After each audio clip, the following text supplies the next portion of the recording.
tuyul unggul serang sering sampai kendor. Kedua telar elok tampak tuyul. Kalau jalannya miring-miring edor. Belum selesai menakin nong Cino. Pak Moyo terguling dan pengawan solo. Dengan irama alunan nong Cino. Pak Moyo pulang jalannya gelap. Nilai-nilai Islam di masyarakat sebagai pedoman dasar. Islam mengatur seluruh sisi kehidupan manusia tanpa dibatasi tempat dan zaman. Islam tidak hanya berlaku untuk bangsa Arab meskipun diturunkan di Jazirah Arab. Oleh karena itu, Islam harus mewarnai segala aspek kehidupan. Berbagai macam pengejawatan nilai-nilai Islam dalam masyarakat di Indonesia mengalami proses sejarah yang panjang. Usaha membumikan nilai-nilai Islam jejaknya masih tampak jelas sampai saat ini. Implementasi nilai-nilai ajaran Islam dalam kehidupan sehari-hari, misalnya penggunaan hari-hari dalam penanggalan, nama-nama orang, pemakaian perhitungan bulan-bulan hijrah untuk kegiatan ibadah keagamaan, penggunaan kosakata Arab, dan seterusnya. Kearifan lokal dari berbagai suku di Indonesia. A. Masyarakat Jawa. 1. Tahlilan, yaitu bacaan yang diambil dari ayat-ayat Al-Quran dan hadis sampai doa yang dibaca sendiri maupun dipimpin oleh seorang imam dan diikuti oleh orang lain, baik untuk hajat sendiri maupun orang lain. 2. Pengajian, yaitu menyampaikan beberapa materi keagamaan kepada orang lain pada momen atau waktu tertentu, seperti pengajian ibu-ibu, pengajian bapak-bapak, dan pengajian malam Jumat, dan lain-lain. Ketiga, yaitu peringatan Hari Besar Islam, yaitu suatu acara untuk memperingati peristiwa besar yang terjadi dalam sejarah Islam biasanya dalam bentuk sholat, puasa, dan juga membacakan sholawat maupun berceramah. Keempat, ada sekaten. Sekaten adalah upacara untuk memperingati Maulid Nabi Muhammad sallallahu alaihi wasallam. Dan kelima, ada grebek maulud, yaitu puncak peringatan maulud di masjid. Dan yang keenam, ada takbiran. Takbiran adalah mengucapkan takbir bersama-sama pada malam 1 Syawal atau Idul Fitri di masjid, di musola, bahkan bisa juga berkeliling kampung. Ketujuh, ada likuran, yaitu diselenggarakan setiap malam tanggal 21 Ramadan, biasanya untuk menyambut malam Lailatul Qadar. Kedelapan, ada megengan. Megengan adalah upacara menabuh beduk sebagai tanda bahwa besok sudah memasuki bulan Ramadan dan semua umat Islam wajib melaksanakan puasa. Kesembilan, ada suranan, yaitu budaya berziarah ke makam para wali serta membagikan makanan khas, yaitu bubur suro, sebagai tanda syukur kepada Allah Subhanahu wa Ta'ala.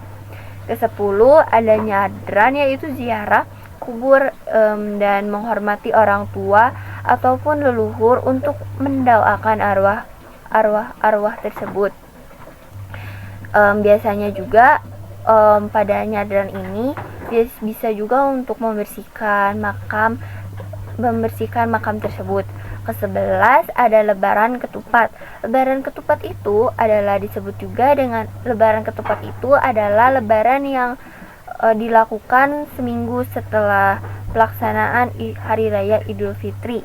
Berdasarkan kearifan lokal di Madura. Yang pertama, sholawatan atau kegiatan membaca sholawat di rumah-rumah penduduk secara bergantian. Lalu yang kedua, rokaat tase atau pembacaan istighosa dan tahlil bersama-sama oleh masyarakat yang dipimpin oleh pemuka agama setempat. Setelah itu melepaskan sesaji, ikatan tumpeng dan sebagainya ke laut sebagai ungkapan rasa syukur kepada Tuhan Yang Maha Esa.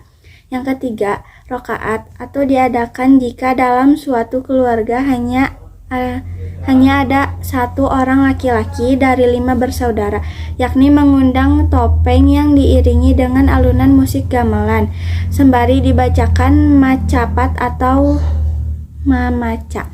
Yang keempat, muludan atau menyambut Maulid Nabi Muhammad Shallallahu Alaihi Wasallam dengan cara membaca barzanji atau dibai atau al-burdah. kearifan lokal di Sunda. Upacara tingkeban. Upacara pada saat seorang ibu hamil dan usia kandungannya mencapai 7 bulan agar bayi yang di dalam kandungan serta ibu yang melahirkan selamat. 2. Reuneuh mundingeun. Upacara untuk perempuan yang mengandung lebih dari 9 bulan tetapi belum melahirkan juga. 3. Tembuni. Upacara mengubur tembuni atau plasenta yang sudah dibersihkan bisa dikuburkan di halaman atau area di sekitar rumah ataupun dihanyutkan ke sungai disertai pembacaan doa agar bayi itu selamat dan kelak berbahagia. 4. Gusaran. Budaya meratakan gigi anak perempuan dengan alat khusus disertai pembacaan doa dan sholawat kepada Nabi Muhammad SAW. 5. Sunatan atau hitanan. Kegiatan ini dilakukan dengan maksud agar alat vital anak bersih dari najis. 6. Cucurak. Memasak makanan yang berbeda-beda kemudian dikumpulkan di masjid terdekat untuk dibagikan dan dimakan bersama. Lokal di Melayu. 1. Petang Megang. Budaya masyarakat Melayu yang dilaksanakan di Sungai Siak dengan berziarah ke berbagai makam pemuka agama dan tokoh-tokoh penting Riau. 2. Balimau Kasai. Upacara tradisional untuk menyambut bulan suci Ramadan sebagai simbol penyucian dan pembersihan diri. 3. Tahlil jamak atau kenduri ruah. Tahlil jamak berupa zikir dan doa untuk para arwah orang tua atau sesama muslim serta kenduri dengan sajian menu yang bersumber dari sumbangan sukarela warga. 4. Berjanji. Pembacaan berjanji diiringi penggunaan alat musik modern agar masyarakat Melayu Islam dapat mengambil pelajaran dari kehidupan Nabi Muhammad SAW. Kearifan lokal di Bugis. 1. Upacara Amateang adalah upacara masyarakat Bugis saat seseorang di dalam suatu kampung meninggal dunia, di mana pelayat yang hadir biasanya membawa sumbangan atau amplop kepada keluarga yang ditinggalkan. 2. Membarasanji berjanji. Baranjanji adalah budaya masyarakat Bugis yang mengandung etika tinggi dan bersakralan serta dibagi-bagi dalam banyak jenis seperti baranjanji Bugis ada bukana, baranjanji Bugis Sri Tampuna nak bita, baranjanji Bugis azazingena dan lain-lain. 6. Kearifan lokal di Minang, yaitu 1. Sholawat dulang atau cerita memuji Nabi Muhammad SAW atau berhubungan dengan persoalan agama Islam diiringi irama bunyi ketukan jari pada dulang atau piring logam besar.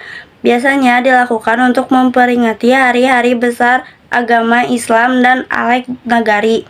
2. Makan bajamba atau makan barapak, yaitu budaya makan masyarakat Minangkabau dengan cara duduk bersama-sama di dalam suatu ruangan atau suatu tempat di hari-hari besar agama Islam dan dalam berbagai upacara atau pesta adat dan pertemuan penting. 3. Mandi balimbau, yaitu budaya membersihkan hati dan tubuh manusia dalam rangka mempersiapkan untuk melaksanakan ibadah puasa dengan cara mengguyur seluruh anggota tubuh dan keramas. Apa yang akan kamu lakukan untuk melestarikan atau memelihara kesenian dan kebudayaan lokal yang ada di sekitarmu?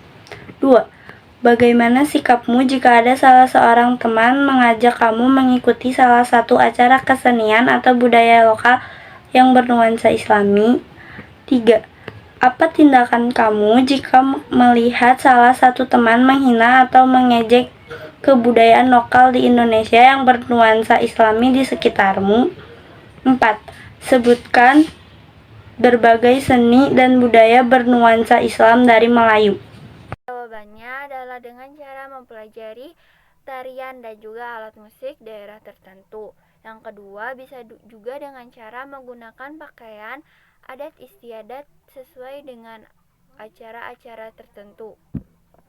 Yang ketiga, bisa juga dengan cara memperkenalkan budaya daerah baik di dalam negeri maupun di luar negeri melalui pameran atau pertunjukan kesenian. Yang ketiga, menggunakan adat istiadat suku bangsa dalam peristiwa-peristiwa penting seperti perkawinan, kelahiran, dan kematian.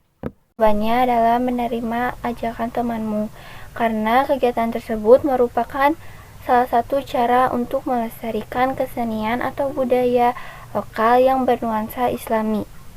Dan menasihatinya agar tidak mengulangi perbuatan tersebut, karena sebagai manusia kita diajarkan sikap toleransi, maka kita harus menghormati dan menghargai kesenian atau apapun yang berada di sekitar kita atau dimanapun itu. Tulisan Makam Sultan Malik Al-Saleh terdapat patahan kaligrafi Arab dan ayat Al-Quran. Lokasinya ada di Aceh. Puisi dan pantun yang dipengaruhi kebudayaan Islam. Contohnya puisi dan pantun Melayu, Sumatera dan Sumatera Utara. Aksara Arab Melayu di Riau dan Sumatera Utara dan juga Malaysia. Yang terakhir, bangunan masjid yang terdapat nuansa kebudayaan Timur Tengah dan kaligrafi Arab, contohnya Masjid Banten, Cirebon, Demak, dan Kudus.